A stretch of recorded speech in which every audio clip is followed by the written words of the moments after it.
নমস্কার, আমাদের আজকের আপডেট। রাজ্যে আসছে কেন্দ্রীয় বাহিনী। হ্যাঁ, ভোটের বাজনা বেজে উঠেছে। বিধানসভা নির্বাচনের নির্ঘণ্ট ঘোষণার আগেই বঙ্গে আসছে কেন্দ্রীয় বাহিনী। 1 মার্চ থেকেই রাজ্যে মোতায়েন করা হবে আধা সেনা। 2 দফায় মোট 480 কোম্পানি আধা সেনা মোতায়েন হবে বলে জানা গেছে। 1 মার্চ 240 কোম্পানি আধা সেনা মোতায়েন করা হবে রাজ্যে। তারপর 10 মার্চ বাকি আধা সেনা আসবে। অবশিষ্ট 240 কোম্পানি আধা সেনা আসবে মার্চের 10 তারিখে।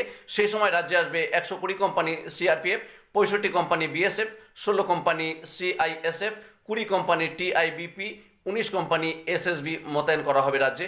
বিভিন্ন এলাকায় টহল দেওয়া, স্পর্শকাতর বুথগুলিতে টহল দেওয়া, ভোটারদের মনোবল বাড়ানো ও ইভিএম পাহারা দেওয়ার মতো কাজে নিযুক্ত থাকবেন তারা। আরও জানা গেছে 9 সেকশন আধা সেনার 8 সেকশন কেন্দ্রীয় বাহিনী ব্যবহার করা হবে বুথের নিরাপত্তা ও টহলদারির জন্য। বাকি 1 সেকশন বাহিনীকে ব্যবহার করা হবে কুইক রেসপন্স টিম হিসেবে।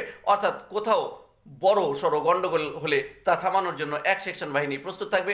আরও জানা গেছে বাহিনীকে মোতায়েন করার সম্পূর্ণ পরিকল্পনা জানাতে হবে সিআরপিএফের ওয়েস্ট বেঙ্গল সেক্টরের আইজি সঞ্জয় যাদবকে। তাকে 26-এর নির্বাচনে বাংলায় কেন্দ্রীয় বাহিনীর সমন্বয় সাধক হিসেবে নিয়োগ করা হয়েছে। এই বিপুল সংখ্যক সেনাবাহিনীর থাকা, যাতায়াত সহ সমস্ত ব্যবস্থা রাজ্যকে করতে হবে বলে জানানো হয়েছে। সকলে ভালো থাকবেন, অনুগ্রহ করে চ্যানেলটি সাবস্ক্রাইব করবেন যাতে আমি নতুন নতুন ভিডিও নিয়ে আপনাদের সামনে হাজির হতে পারি। ধন্যবাদ।